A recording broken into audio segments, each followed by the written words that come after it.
Good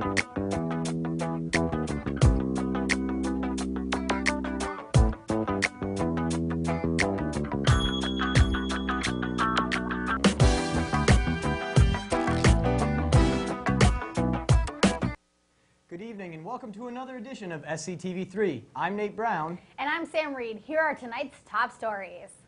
This annual 103rd home show took place this past alumni weekend. The gymnastics team set out with a performance titled Las Vegas, and boy, what a performance it was. From the dancing to the flips to the balance beams, Springfield College truly gave alums something to talk about. Here's a recap of this weekend's home show.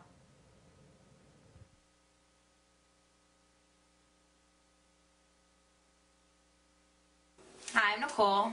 I'm a senior in home show. It's really special to be part of this home show because it's my last one, and so much hard work and dedication has been put in, especially by the senior girls who choreographed the women's number, so hopefully the show comes out great. Hi, my name is Jimmy Pizzino. I am a senior and a gymnast, and I expect from home show an exciting show, and I expect that it's my senior year, and I want it to be awesome. My name is Devontae. I'm expecting the show to be really well. We worked really hard. My favorite probably piece in the thing would probably Trent Wall, because it's very flashy, big, and shows off like all the acrobatics that we do. This year is really important to me because I'm a senior and I'm here with all my best friends, and I get to experience this for the 4th year, and that's it.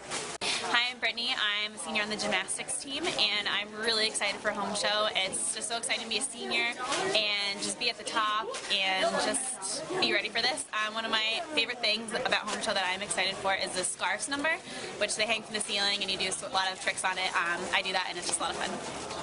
Hi, my name is Anne-Marie Graziosa. I'm a senior. I'm doing Hope Show, and I'm really excited since this is my last year doing it, and I'm going to be spending it with all my best friends.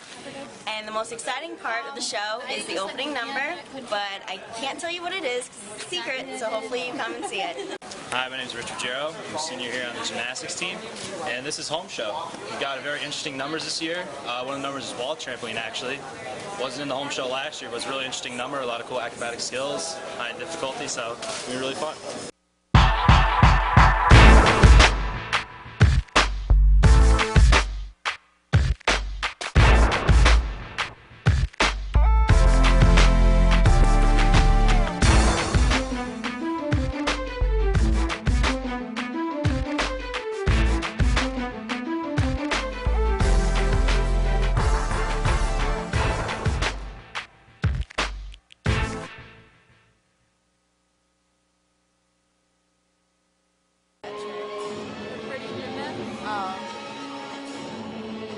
Probably.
Well, it was quite a show we had this weekend, huh, Sam? Absolutely, always incredible. Yes.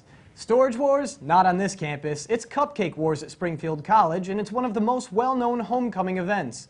The annual Cupcake Wars were held in Cheney at lunchtime the day before the big game on Saturday. We got the inside scoop. Check it out. If you want to come take part in the challenge, all you need is a team of 4. A team of 4. Come over here, register. We're going to start at 12:30. sponsored by Alumni Association, and we hope that you'll come out and participate. So.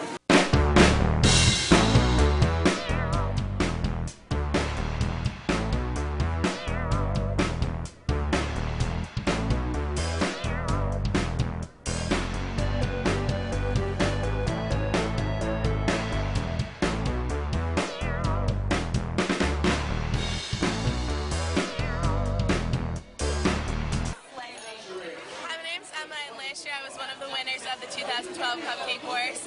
This year, we're really excited about it. We're going to win. Last year, the themes were ball, football, and home show. And we strategized for about an hour to make sure we had the best technique. And this year, we just really want to win, and hopefully it's a good time. I'm a participant of last year's game, and we won, or we lost in second place. And our cupcakes are really good. The theme is triangle, so we're going to try and add that in. That's all I got.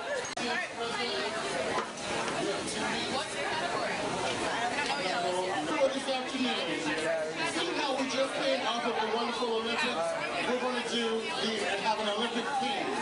So your inspiration is Olympics. So when we give you the go-ahead, we want you to create. But please wait so we make sure everyone has all the cupcakes on board.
Yum! Following the home show, Friday night was the first annual Taste of Homecoming sponsored by the Student Alumni Association. Several clubs and organizations on campus took part in the event to make the taste memorable. There was a lively group of Springfield College students outside of Blake Arena as alums were greeted after the home show with booths selling food and drinks to help raise money for organizations across campus. Junior Joe Brown, the president of the Fellowship of Christian Athletes, thought the event was a great way for clubs to introduce to alumni what they represent on campus and a way to raise funds to help the organizations out. I was really excited with the event. I thought it was a good opportunity for student clubs. I'm glad that Shannon and the alumni relations stuff kind of put it on for us. It gave us an easy opportunity to get a fundraiser out of the way for SGA to meet that requirement. But it also was a lot of fun. You know, a lot of people walking out. I don't think we're expecting to see that. A lot of people coming out of the home show. So I thought it was a good opportunity for some people to get some food for their kids, you know, for some students just to walk around, interact with other students around, you know, just a good opportunity for us just to, so not a big money maker, but just a good opportunity to get everybody, you know, some community time after the home show.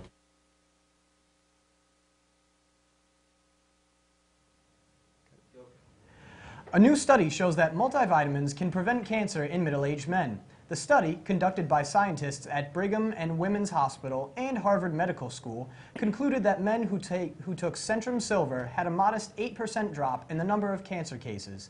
However, the study doesn't apply to everyone. The majority of those tested were 50 years or older and labeled as healthy non-smokers. 21-year-old Wolfgang, son of legendary rocker Eddie Van Halen, took to his Twitter account to let fans know that a boy band had badmouthed his own group.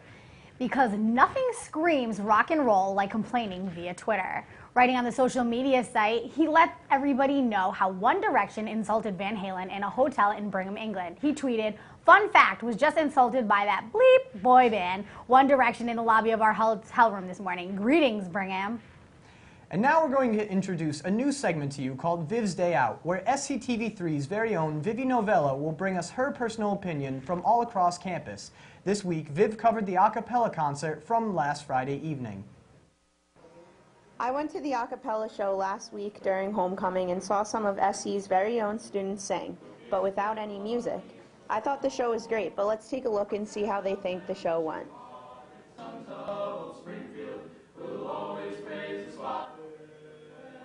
Yes, everything went amazing. Yeah, I love our group. I mean, we know a lot of people in the show, and we just kind of looking for something fun to do tonight, and it was definitely worthwhile.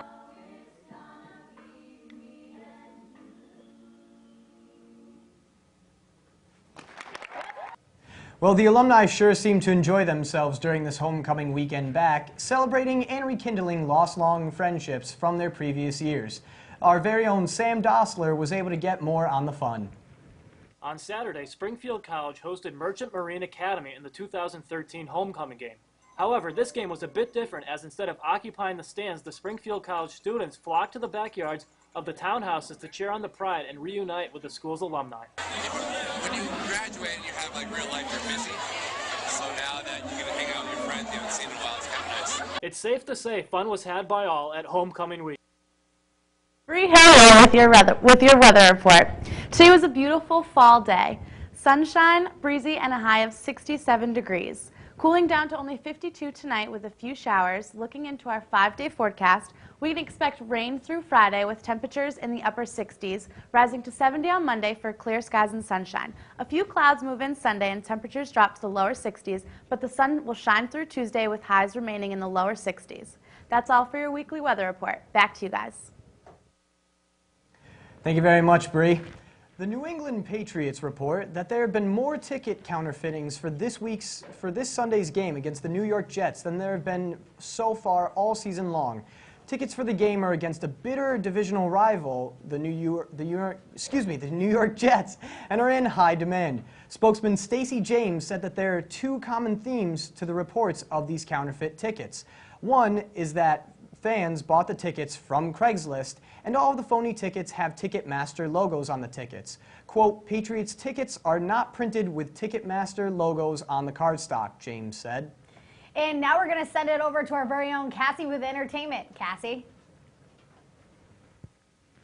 Thanks, Sam. This week's top entertainment news includes a look at who the highest paid actor on TV is, some news about a wedding taking place in Italy this weekend, and some TV show news. According to Forbes' latest list of the highest paid actors on TV over the last 12 months, Ashton Kutcher is ranked at the top. The actor is said to have made 24 million tops in the past 12 months, giving him the #1 spot by far. In second place, from the show House, is actor Hugh Laurie with a total of 18 million.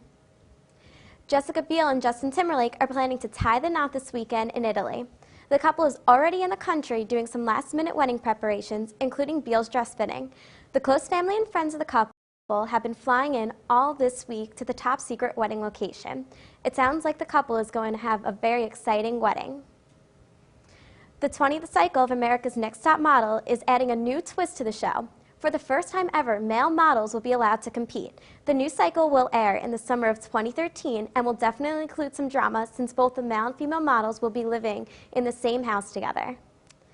Season 3 of The Walking Dead premiered this past Sunday, shattering rating records. The premiere brought in a total of 10.9 million viewers, which was a 50% increase from the Season 2 premiere. This premiere episode was the most watched episode of any drama series in cable history. AMC said fans are definitely in for an exciting and suspenseful third season of The Walking Dead. Make sure to tune in Sunday, October 21st for the next new episode.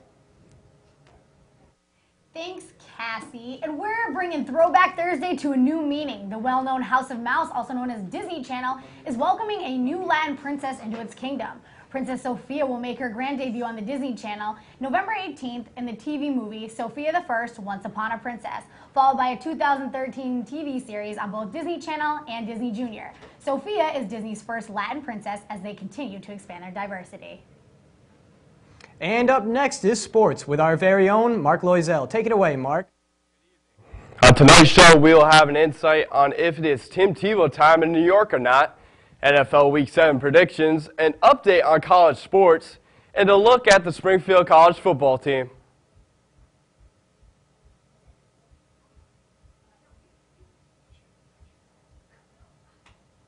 The New York Jets are struggling offensively this season, but with a 3-3 record, the playoffs are surely not out of the question.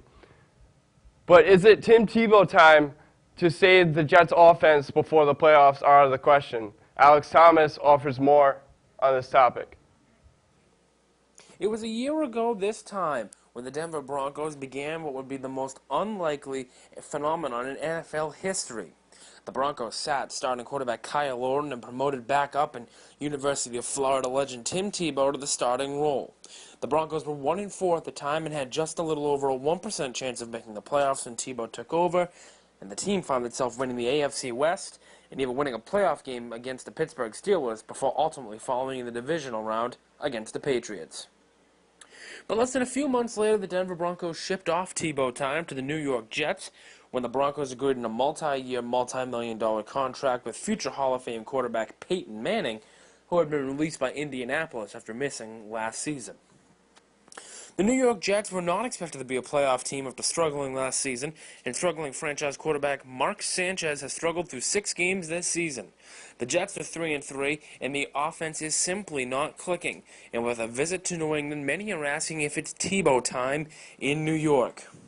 Personally, I'm not a Tim Tebow fan, but taking a look at what's going on in New York, in the terrible passing game that they have there, it might be time to put Tim Tebow in the lineup. The team's 500, and it can't be worse than what Sanchez is putting out there. Even in a 35-7 win, Sanchez could only throw for 80-plus passing yards. The team's passing game's in trouble, especially with Santonio Holmes gone for the season, there's no doubt. But Tim Tebow didn't exactly have a great receiving core outside of Demaryius Thomas last season, and at least he has Jeremy Curley to work with this year. I'm the furthest thing from a Tim Tebow guy, that should be known, but I'm giving Tim Tebow the benefit of the doubt. I believe in New York that it should be time for Tim Tebow to start, and it should come as early as this Sunday in New York. It won't, but we are expected to see a little bit more of Tebow this Sunday as the Patriots and the Jets face off in Foxborough at 4:25. Week 6 offered us a very entertaining set of NFL games, and we can expect the same in Week 7. Let's check out Barry Arbois in his Week 7 NFL picks. Hi, I'm Barry Arbois, and here are my Week 7 picks. First off, I'm going to start with the Seahawks versus 49ers, and I think the 49ers will win because I think they'll bounce back from a tough loss last week against the Giants, and I think that they usually play well at home, and I think that they'll be able to pull this one out and make enough plays to win. My next game that I'll be picking is the Ravens versus Texans, and I believe the Texans will win this game because they'll bounce back from a tough loss they had against the Packers, and the Ravens are banged up defensively, with Ray Lewis being out, and Terrell Suggs may come back, but we don't know how much of a factor he's going to have. So I'm picking the Texans to win that one, and that leads me to my last game, which is the Steelers and Bengals, and I'm picking the Bengals to win because the Steelers are, banged up on defense and on the offensive line, and they haven't played well on the road against subpar 500 teams. A busy week on campus for Springfield College sports teams. Men's soccer played 2 games this week, splitting them with a win against MIT 3-1 last Saturday, and they lost to Brandeis last night 3-1. Women's soccer also played 2 games this week, and they won both with wins over MIT and Coast Guard, both 1-0. Women's volleyball looked good last weekend at the Salisbury Invitational as they finished with a 3-1 record, beating Richard Stockton, New Paltz, and Mary Washington. While falling to Salisbury, the Springfield College Pride also defeated Smith College last night 3-1 in a league matchup.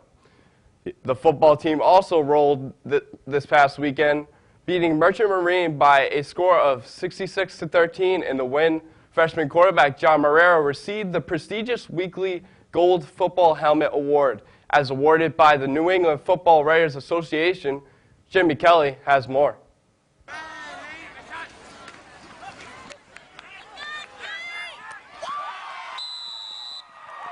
I mean, it felt good. It felt really good. I mean, everything was moving fast. Teammates were blocking. And I just had to make quick decisions, and that's what happened. A gifted athlete, Marrero's ability to throw the ball has allowed Springfield to air it out more in 2012 than they have in previous seasons. They only call the pass plays. Obviously, we run triple option, so everything's a give, read. Usually those safeties crash down on the alley, so every time we get a chance to go up top, that's what we do. And they kept doing it, so we just taught them a lesson, I guess. Marrero has been the main handler of the ball lately, something that suits him just fine. Being in his offense, you get the ball 100% of the time. It's either your choice to either give it or keep it. So, I mean, you kind of got to go by instinct and just read your way through. Everything's happening so fast. It's just like sometimes, I don't know if you guys seen it on tape, I kind of like stutter step too many times. Or you just got to be decisive and just make a decision. And I guess I just make good decisions that week, Saturday. Good decisions indeed, but Marrero and Springfield are far from done. My goal is to just stay clean, win every game from here on out. Hopefully next year they keep me in the same spot. I know Bateman's coming back, so I don't know what's going to happen with that. But just one game at a time, just to have a W one game at a time. Well, that's all for sports, guys. Back to you. And that's all for the news this week. We'd like to thank you all for tuning in. And don't forget to tune in next week, same time, same place. I'm Nate Brown. And I'm Sam Reed. Have a great night, everybody.